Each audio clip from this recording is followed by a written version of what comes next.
जय हिंद दोस्तों, मैं प्रदीप पाल स्वागत करता हूं आप सभी का आपके पसंदीदा यूट्यूब चैनल 50-50 अथर्व। आज हम लोग पढ़ने वाले हैं क्लास 10th एनसीईआरटी प्रश्नावली 6।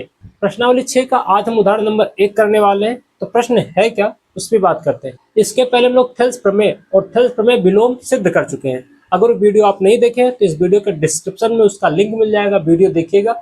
बहुत इत्मीनान से, बहुत अच्छे से बताया गया है। तो उदाहरण नंबर 1 करने वाले हैं। पढ़ते हैं प्रश्न।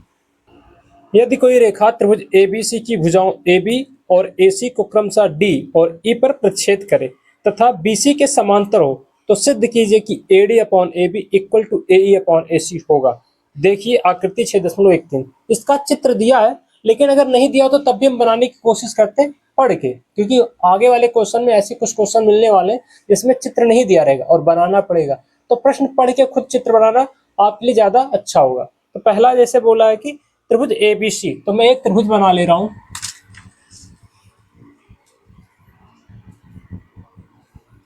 ABC की भुजाओं AB और AC को क्रमशः D और E पर प्रच्छेद करें। तो ये AB हो गया, ये AC हो गया। इस पर कोई रेखा है, यहाँ पर D पे प्रच्छेद कर रहा है, यहाँ पर E पर। AB को D पर और AC को E पर प्रच्छेद कर रहा है और BC के समांतर हो, BC के समांतर हो, ये हमें बोला है। तो हम लिख लेते दिया है, दिया है, क्या दिया है, DE समांतर BC, ये दिया है। और प्रच्छेद करने वाली बात तो आपको पहले बता दिया था। सिद्ध क्या करना है, सिद्ध करना है, सिद्ध क्या करना है, AD upon AB equal to AE upon AC। तो ये हमें सिद्ध करना है, लेकिन हमें एक चीज पहले से पता है, क्या, थेल्स प्रमेय। और थेल्स प्रमेय लगता कब है, जब किसी एक त्रिभुज की एक भुजा के समांतर कोई रेखा मिल जाए तो। और मिल गया भाई, DE समांतर BC, DE किसके समांतर, BC के। तो यहाँ से हम थेल्स प्रमेय लगा सकते हैं और थेल्स प्रमेय लगाने के बाद हमारा काम हो जाएगा। तो लगाएंगे क्या, उपपत्ति क्या आएगा, DE समांतर BC। अतः क्या हो जाएगा, अगर DE BC के समांतर है तो वो करता है क्या, अन्य दो भुजाओं को एक सम अनुपात में विभाजित करता है। तो अन्य दो भुजा होगा क्या, AD by DB equal to AE upon EC। ये कैसे लिख रहे हैं, थेल्स प्रमेय। तो ये हमारा थेल्स प्रमेय से आया। अब यहाँ पे हमें एक चीज और गौर करना होता है, क्या, जो हमें सिद्ध करना है उसको देखेंगे।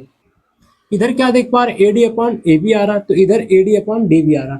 AD वाला मामला सही है, लेकिन नीचे DB आ रहा है, यहाँ पे नीचे AB आ रहा। इधर AE अपॉन AC आ रहा, इधर AE अपॉन EC आ रहा। तो ऊपर वाला सही है, नीचे वाला गड़बड़ है।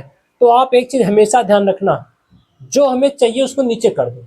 जैसे यहाँ पे AD चाहिए बट DB नहीं चाहिए, तो हम AD को नीचे कर लेंगे, पहले ही नीचे कर लेंगे। तो नीचे करने के लिए हम लोग इसको व्युत्क्रम कर देंगे, लिखेंगे व्युत्क्रम करने पर, जैसे व्युत्क्रम करेंगे तो AD नीचे आ जाएगा और DB ऊपर चला जाएगा। ऐसे यहाँ भी EC ऊपर चला जाएगा, AE नीचे आ जाएगा। अभी बस देखते रहना आगे क्या होने वाला, उस पर फोकस करते हैं। इतना होने के बाद दोनों तरफ एक प्लस कर देते हैं, जैसे हम लोग थेल्स प्रमेय विलोम सिद्ध किए थे वही चीज यहाँ पे कर रहे हैं। तो अगर आप थेल्स प्रमेय विलोम नहीं देखे तो आप वीडियो देखेंगे, आपको समझ में आएगा कैसे वहां पे किया गया था। तो ये हमारा +1 करने पर, यहाँ पे +1 करने पर। अब क्या करते हैं, बटे 1 करके, हर बराबर करके हम लोग आंसर ले आएंगे। हर बराबर करने का तरीका क्या होता है, cross multiply, AD into 1 AD हो जाएगा, प्लस में DB अपॉन में इन दोनों को करेंगे तो AD आएगा। इधर क्या आएगा, EC प्लस AE अपॉन में AE, क्रॉस मल्टीप्लाई करवा दिए।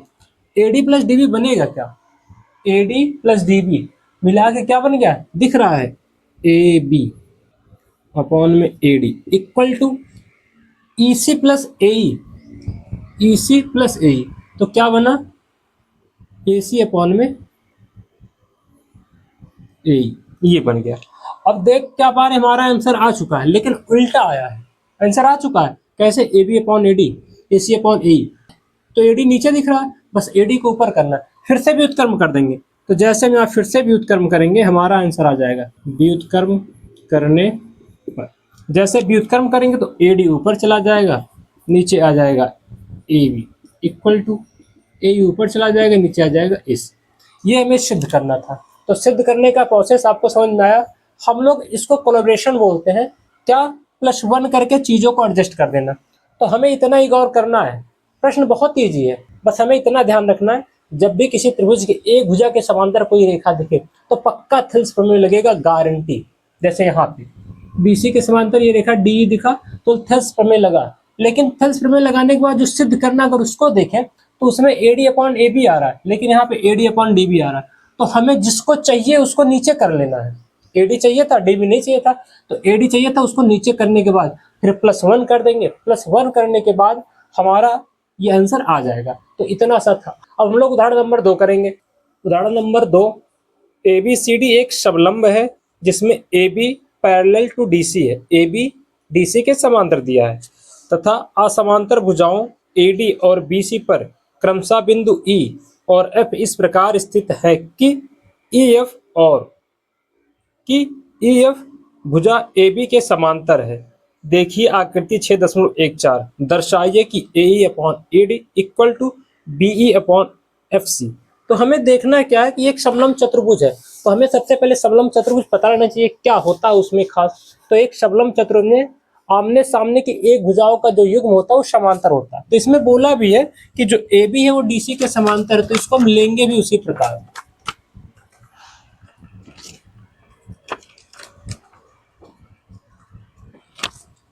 ये हमारा ABCD।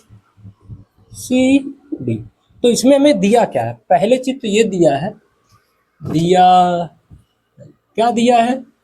AB DC के समांतर है। फिर इसके बाद बोल रहा है असमांतर भुजाओं AD और BC पर क्रमशः बिंदु E और F इस प्रकार है कि इस पर AD और BC पर दो बिंदु है। AD और BC पर दो बिंदु इस प्रकार है। तो यहाँ पे AD पर एक बिंदु E है और BC पर F है। इन दोनों को जब मिला रहे हैं तो AF जो है वो BC के समांतर हो जा रहा है। यानी हमें एक चीज और दिया, और क्या दिया है? EF समांतर AB। आप प्रश्न जितनी बारीकी से पढ़ेंगे आइडिया उतना अच्छे से लगेगा। फिर बोला कि अगर ऐसा है तो दर्शाइए, यानी सिद्ध करिए। दर्शाने का मतलब है सिद्ध करना। तो सिद्ध करना है, क्या सिद्ध करना है? AE upon ED equal to BF upon FC। ये हमें सिद्ध करना है। तो सबसे पहले आपको ये सोचना कि एक समलंब चतुर्भुज है, लेकिन हम लोग थेल्स प्रमेय या थेल्स प्रमेय जो विलोम पढ़ के आए हैं, मैंने आपको बताया था कि पूरी की पूरी प्रश्नावली इन्हीं दोनों पे खत्म होने वाला है। तो यहाँ पर ट्रायंगल बन ही नहीं रहा है, तो कैसे हम लगा लें उसको? क्योंकि है तो समलंब चतुर्भुज ना, और लगाना किस में होता है? ट्रायंगल में, त्रिभुज में। तो सबसे पहले त्रिभुज बनाएंगे। कैसे? हम इसके दो अपोजिट शीर्षों को मिला देंगे और क्या खींच देंगे? विकर्ण। क्या बोला मैंने? A को C से मिला दिया। तो ये चाहो तो रचना में लिख लो, नहीं तो आप ऐसे बता देना कि क्या हो रहा है।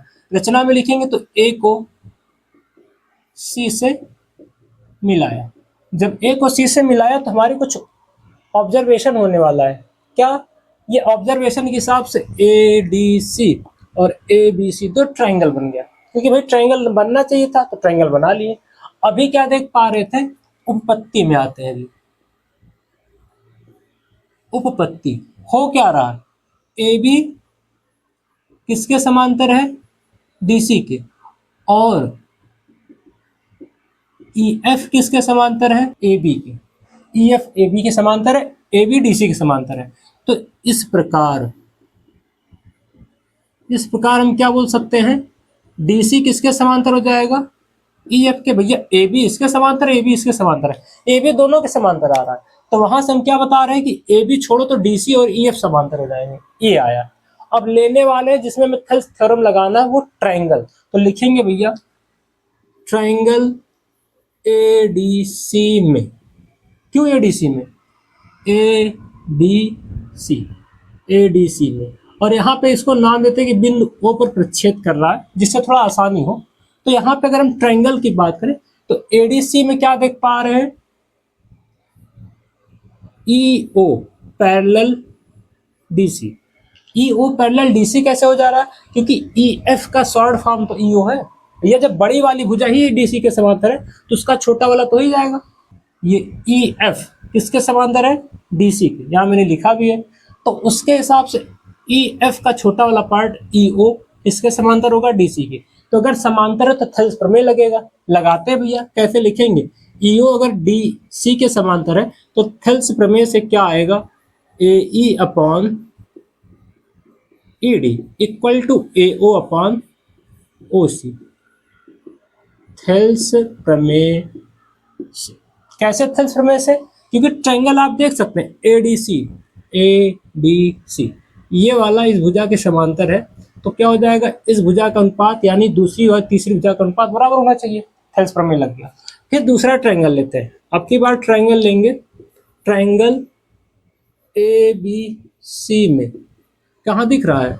ए बी सी, ये ऐसे जा रहा है ए बी सी। तो ये ट्रायंगल जो बन रहा है, अगर इस ट्रायंगल की बात करें तो इसमें क्या देख पा रहे हैं? ए बी किसके समांतर है? ओ एफ के। ओ एफ क्यों? क्योंकि ए बी के समांतर क्या था? E F. तो उसका छोटा वाला पार्ट पिछली जैसा हो जाएगा। तो ए बी ओ एफ के समांतर हो गया। तो थेल्स प्रमेय से आएगा क्या? ए बी जब ओ एफ के समांतर हो गया तो आएगा क्या? बी एफ अपॉन एफ सी।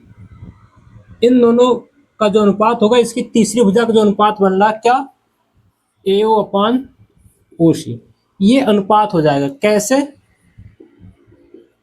थेल्स प्रमेय से। ये भी हमारा थेल्स प्रमेय से ही हो रहा है। अगर थेल्स प्रमेय से हो रहा है तो इसको हम समीकरण 1 मान के और इसको समीकरण 2 मान के अब कुछ ऑब्जर्वेशन करने वाले हैं। क्या भैया करने वाले हैं? इस समीकरण को देखो क्या लिखा है? ए ओ अपॉन ओ सी। इसके दाएं साइड में, इसके दाएं साइड में क्या लिखा है? ए ओ अपॉन ओ सी।